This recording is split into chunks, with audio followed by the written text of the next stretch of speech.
Hello and welcome to the ICT Pulse podcast. I'm Michelle Marius, your host, and the editor and publisher of ICT Pulse, the online platform where we discuss ICT issues from a Caribbean perspective.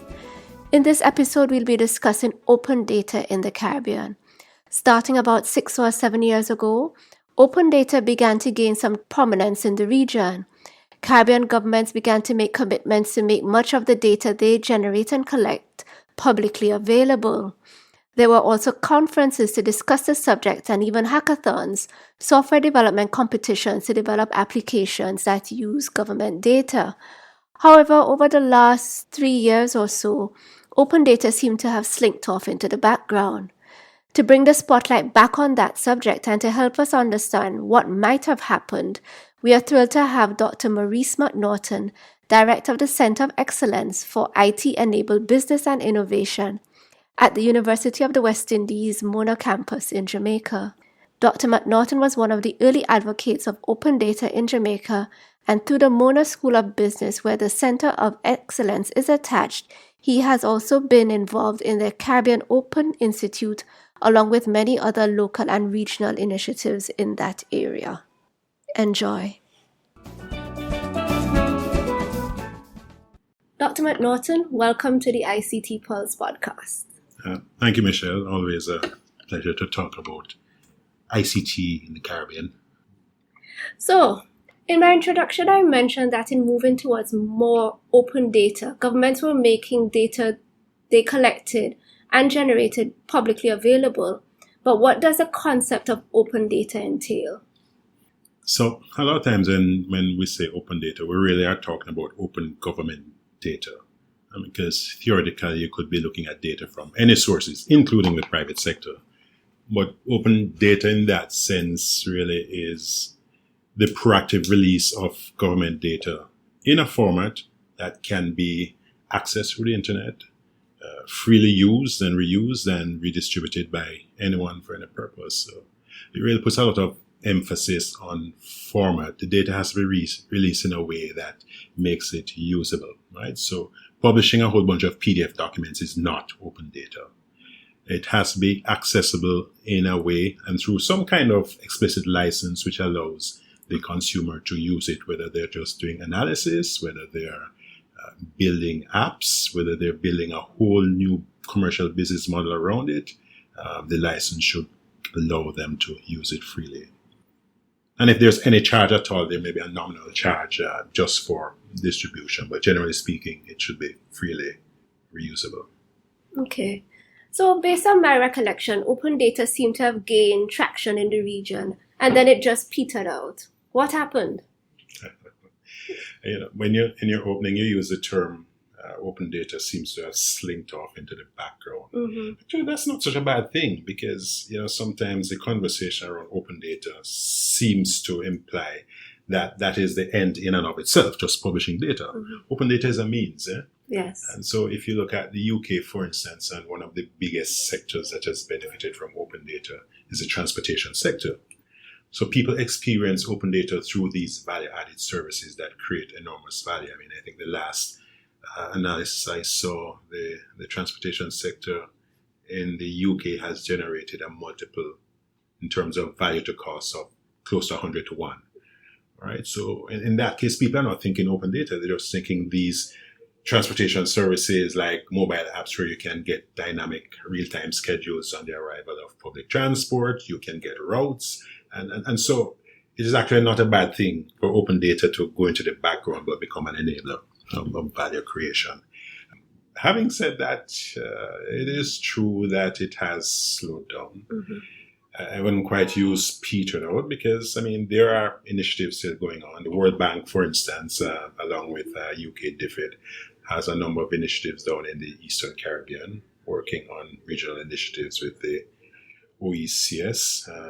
Jamaica is still meandering through its open data policy formulation. St. Lucia, the government of St. Lucia, the cabinet published an open data policy in the last year or so. So things have been happening, but it would be fair to say that it's progressed rather less rapidly than certainly I would have hoped 5 years ago. And in some respects, the responses of some of our governments and also civil society has been quite disappointing.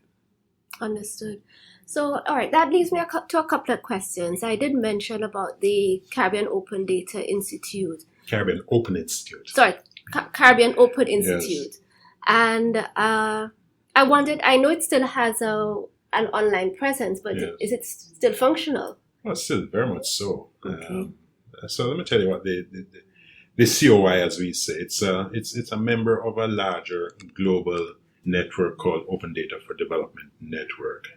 It's a network that's coordinated by the IDRC, who is the sort of the principal funding multilateral agency for the work of the COI. And that OD4D network has membership in multiple, essentially regional members. So there's ILDA in Latin America, there are members in Africa, in Eastern Asia, Eastern Europe, in Asia.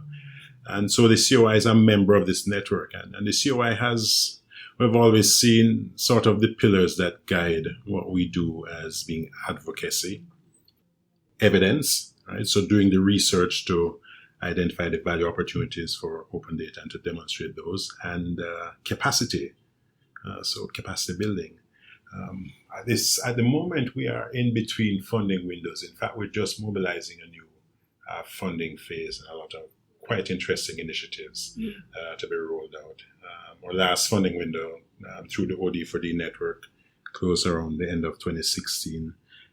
Since then, we've been engaged with some regional partners, LACNIC, and some other partners around an initiative in Haiti, actually, which is focused on digital literacy and data skills building, targeting young women.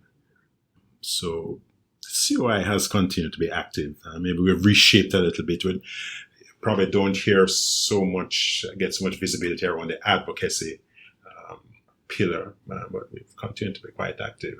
And in fact, capacity building is a big part of the area that we're currently focusing our attention on.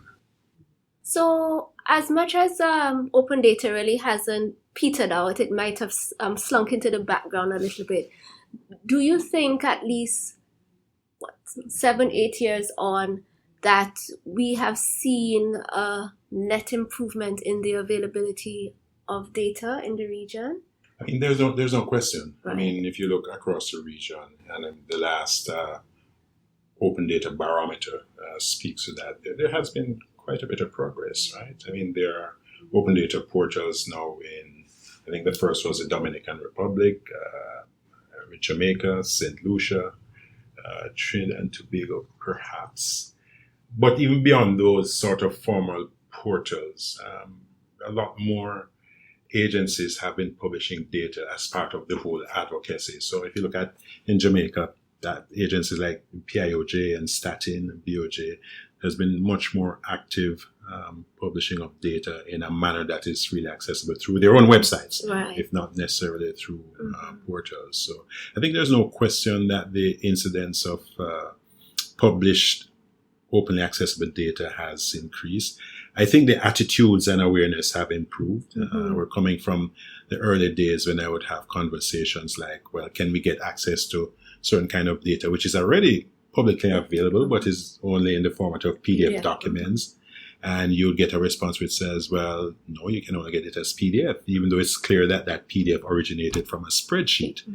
And so that kind of sort of preoccupation around protecting and hoarding data, I think I've seen a thawing of that and general improvement in attitudes and awareness around, in the public sector in particular, around publishing data. But we have a ways to go. Understood. That way. And I guess just in case somebody may be a bit confused, how would you differentiate between government having an open data policy versus access to information policy? So access to information is an important, let's say, precursor. Maybe predecessor is not quite the right word, because it's not as if open data has replaced ATI. ATI still very much exists and is quite important for two reasons. One, it provides a legislative framework so that access to information is law. government agencies are required to respond to requests for information. Now, one of the challenges with ATI is that it doesn't make any explicit mention of how that data is provided. So if I requested data about Jamaica's fiscal budget through ATI, they could give me 1,000 pages of PDF reports, right, and that would have satisfied an ATI request. So open data sort of advances the expectation around the format with which data is presented, and also the notion of proactivity. So don't wait for me to request it, proactively publish data so that it's available for use. But open data, I suppose, suffers from the absence of that sort of legislative supporting framework, and in many cases, even just a policy framework. So I mentioned earlier in St. Lucia, there is a open data policy issued by the cabinet, which is a quite important platform for open data to exist by. But I think ATI and open data work together. For some time, those two communities have been a little bit at loggerheads.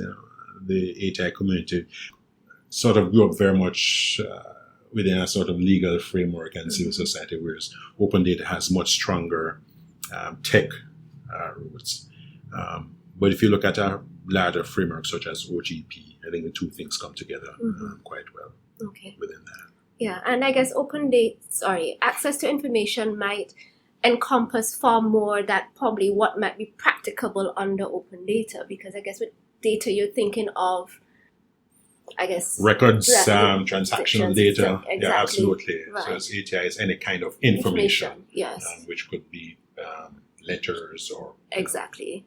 Yes. other kinds of documents. Yeah. So you're right. Yeah, often save and accept that which is considered confidential and so on. So as much as you had mentioned earlier on that maybe as much as open data might now be in the background, it's still there, but maybe we are not leveraging the data. Right. How could we probably jumpstart that? Because there seemed to have been a lot of energy behind that initially, and then now not so much. Yeah. But what do you think can be done? Yeah, I think we need to do more to focus on value-added derivatives of open data that have an impact, as against just agitating for the release of data, right? So publishing data in and of itself doesn't really mean anything unless persons do something with it. So I think there has to be a lot more focus. And in fact, one of the things we've been doing through the COI and our partners in the last funded program, we took what we considered some of the key sectors for the Caribbean. So agriculture, tourism, education, marine protected areas. And so we didn't start with, okay, let's get data published. We start with looking at specific problems. So in agriculture, you take a problem like predial larceny, and you work your way back to identify what kinds of data, if made actively published and openly accessible, could help to advance the fight against predial larceny. Similar in tourism, we looked at domains such as community tourism and tried to identify what data sources could advance innovation and value creation in those contexts. So the idea is you're starting with a real problem, a real indigenous problem, and working your way back to how can open data drive this. And I think that's what's important, because in the countries in the Caribbean, we don't have the luxury, like some of the countries in the north, of publishing thousands of data sets and say, well, my portal has more data sets than your portal, and getting into that kind of, what was the early conversation in the open data community.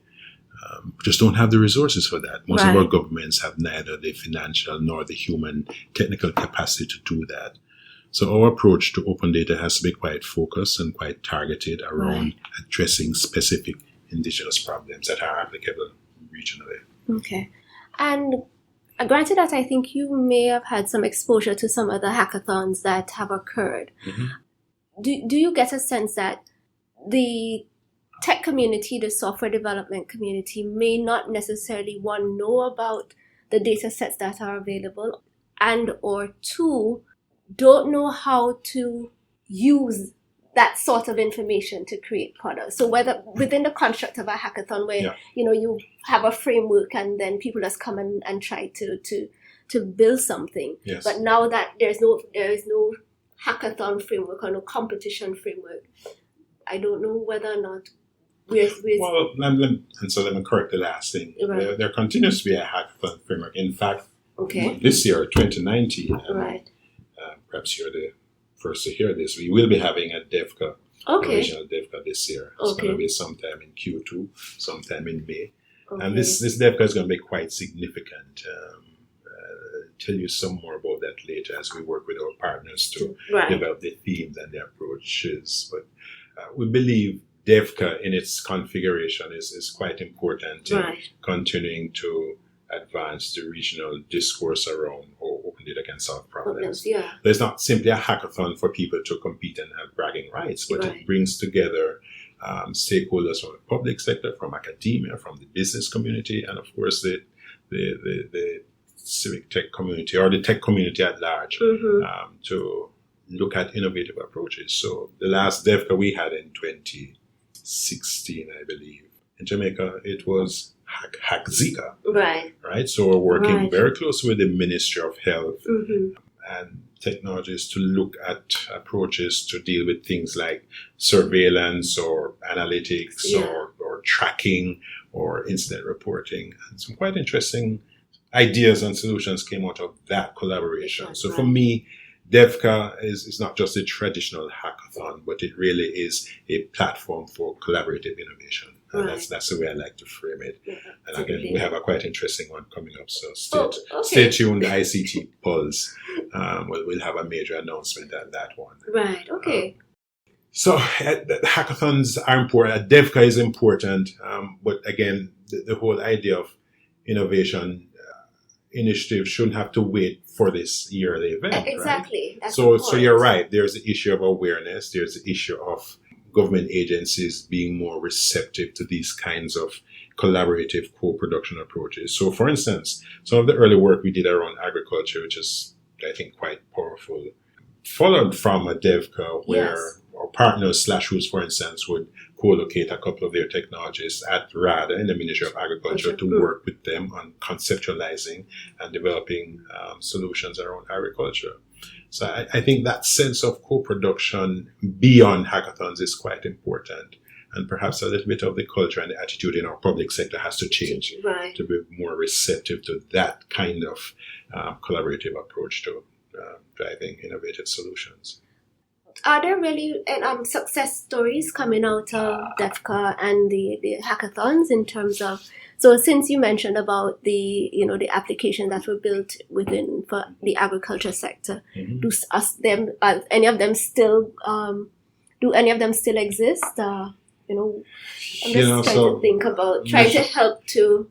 I'm sure that's a tough question for me because part of the disappointment and the disadvantage of not having policy is that for many of these initiatives and interventions, we've been able to work with agencies to a point of having a demonstrable, quite impactful pilot. Right. But we never get beyond pilots because then there's the conversation, well, we don't have an open data policy. So what gives me the authority or the right to sustainably publish this data? Wow. And so one of my, and I was asked this question, in fact, in a conversation just this morning, the idea that, policies don't make people do things.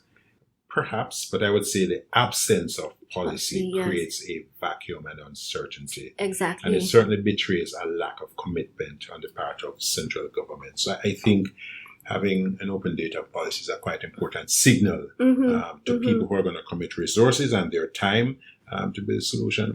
Well, if government is not serious about doing this in a sustainable way, then why should I go and invest time in building some kind of innovation or some kind of business model around open data when I have no certainty about its continued existence? Yeah, exactly. And it also, begs the question, looking back to what may have been some of the initial thoughts pre-open data and the attention where some of the government ministries or even the individuals who worked in those, senior positions were of the view that if the data has value, then, they wanted to be able to have a piece of the pie for all intents and purposes. And certainly without an open data policy that at least gives some assurance Yeah. to... And that really is not the spirit Mm-hmm. of open data. Mm-hmm.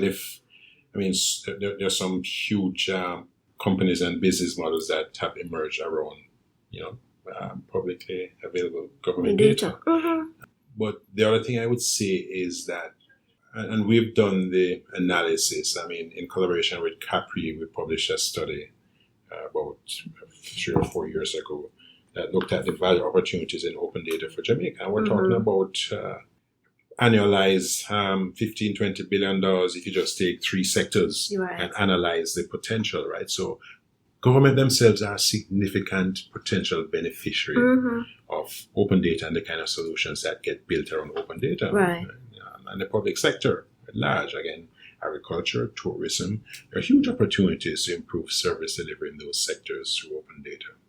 Right? So it's almost like a collaborative thing where government brings data and a problem, and technologists bring a capacity and a know-how to innovate, and working collaboratively, you can build solutions that can be quite impactful. And of course, the technologists can either take the derivatives of those and go and create value-creating business ventures.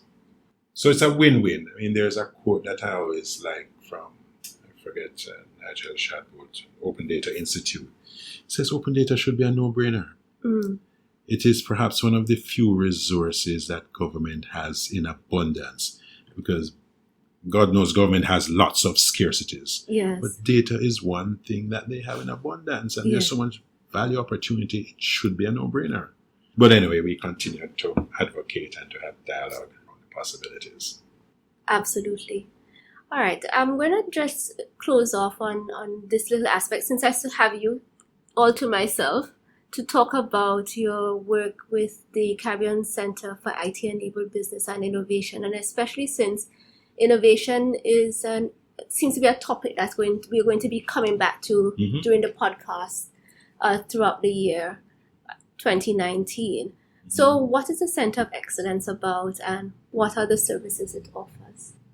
Right, so it's a unit within the Mono School of Business and Management. Its orientation really is towards looking at the opportunities and the possibilities of ICT as an enabler of innovation. And we look at those opportunities either through research or through engagement with a variety of constituents. And so our interests and attention range from SMEs, small business, to large enterprise, to sort of the larger national context, traditionally the whole ICT for D space, so ICT for development. So we've worked on a range of both research and engagement initiatives, really anchored around the idea of how do we create value and innovation through the use of ICTs. So for instance, in the larger national ecosystem would have been one of the active players in studies that were done around the possibilities of mobile payment systems in Jamaica way back in 2012, working with the financial sector, the telecom sector, the regulators, Bank of Jamaica, to really try and understand what the opportunities were in our context for mobile payments. And we've seen things kind of evolve, perhaps not as aggressively as we think they need to be. And in many respects, we seem to have missed the mark in terms of the commercial engagements with the market. So subsequent to the regulatory framework, and a number of players have come to market in that space, and some of them have struggled. Right. And I think some of the research that we did spoke clear to what we think some of the opportunities are. Right. Such as building an anchor for such an ecosystem by government taking a big transactional domain that it has, such as path payments, and using that as the anchor for a mobile payments ecosystem. So that is an example of the kind of research and active collaboration that we've done in the sort of larger national space. We also work a lot with companies, increasingly nowadays helping organizations to think through strategic responses to digital transformation. Right. And all the way down to doing things like business intelligence executive workshops through our sister unit, the professional services unit. So we cover a range of spaces. I suppose it would be fair to say that I have the luxury, and it is a luxury of being able to pick my fights. So all of the work that we've done in open data, and the Center of Excellence, and sort of as an entity within MSBM, is one of the founding members of the Caribbean Open Institute. Right. And so along with partners such as Roots and our colleagues in Trinidad and Fundación Taigüe in Dominican Republic, you mentioned, Yes. we continue to actively play a role in the work of the COI. So that's the kind of stuff that we do. Okay, so and then how do entities, and I'm probably more concerned about small businesses, Yes. entrepreneurs, access probably the resources, especially the intellectual capacity that the center might be able to provide? Is it something that people outside of academia Oh, absolutely. can access? I mean, a large part of our focus, Michelle, is in fact looking outside of academia. This is not just research that we're doing in abstract to publish papers. A lot of our approach to research is very action-oriented. It's very participatory. You mentioned SMEs, and I did mention them earlier. One of the research studies that we did was trying to understand the opportunities for SMEs to adopt technologies, specifically open source technologies. And we did a number of case studies around that. So we're absolutely open for business. Right. And certainly we encourage SMEs, which really started out as one of our focal interest spaces, to engage with us, have a dialogue and have a discussion and see what the opportunities are for collaborating around solutions that can make them run better. Excellent. So on that note, I think that I'm going to close off now, but I guess just hold you to the fact that the DEVCA conference is probably going to be happening in May, you said? Yes. And there seem to be some big announcements that will be made? There is. Okay. Actually, it's very regional in its scope, and it involves a major player, so ICT Pulse will be, as soon as we're ready to, right now we're embargoed a little bit, but Understood. as soon as we're ready to go public, Michelle, you'll be the first to know. Okay. Thank you so much. All right. Thank you. That's it for today's episode. Thank you so much for listening to the ICT Pulse podcast. You can find links to some of the things we talked about on our website, ict-pulse.com. If you like this episode, please show your support by leaving us a review on iTunes, as it will help others find the show. You can email us at info@ict-pulse.com or drop us a note on our Facebook page, facebook.com/ICTPulse, or via Twitter @ICTPulse. We hope you'll join us again for our next episode. Take care.